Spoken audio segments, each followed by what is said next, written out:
जेव्हा ते लहान पिल्लू उडण्याचा प्रयत्न करताना जमिनीवर पडतं तेव्हा तर मुलांनो, आपण या संत वाणीतून, या अभंगातून संत नामदेवाने विठ्ठलाची कृपा प्राप्त करण्यासाठी कोणकोणते दृष्टांत दिलेले आहेत ते आपण पाहणार आहोत. अग्नी माझी पडे बाळू, माता धावे कनवाळू. संत नामदेव विठ्ठलाला उद्देशून काय म्हणतात, तर हे विठ्ठला म्हणजेच अग्नीमध्ये जेव्हा लहान बाळ पडतं, माता धावे कनवाळू, माता म्हणजे आई, धावे म्हणजेच पळणे, तुरण, कनवाळू दयाळू मायाळू, या बाळाला वाचवण्यासाठी काय करत असते, धावत असते. तैसे धावे माझी या काजा, अंकी लावी दास तुझा.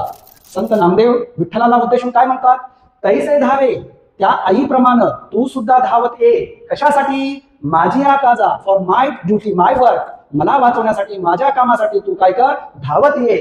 बिकॉज अंकीला मी दास तुझा, मी मानलेला तुझा खरा भक्त आहे, म्हणून भक्ताच्या रक्षणासाठी, त्याला वाचवण्यासाठी तू धावत ये, असं संत नामदेव विठ्ठलाला विनंती करत आहेत. सवेची झेपावे पक्षिणी, पिल्ली पडताची धरणी.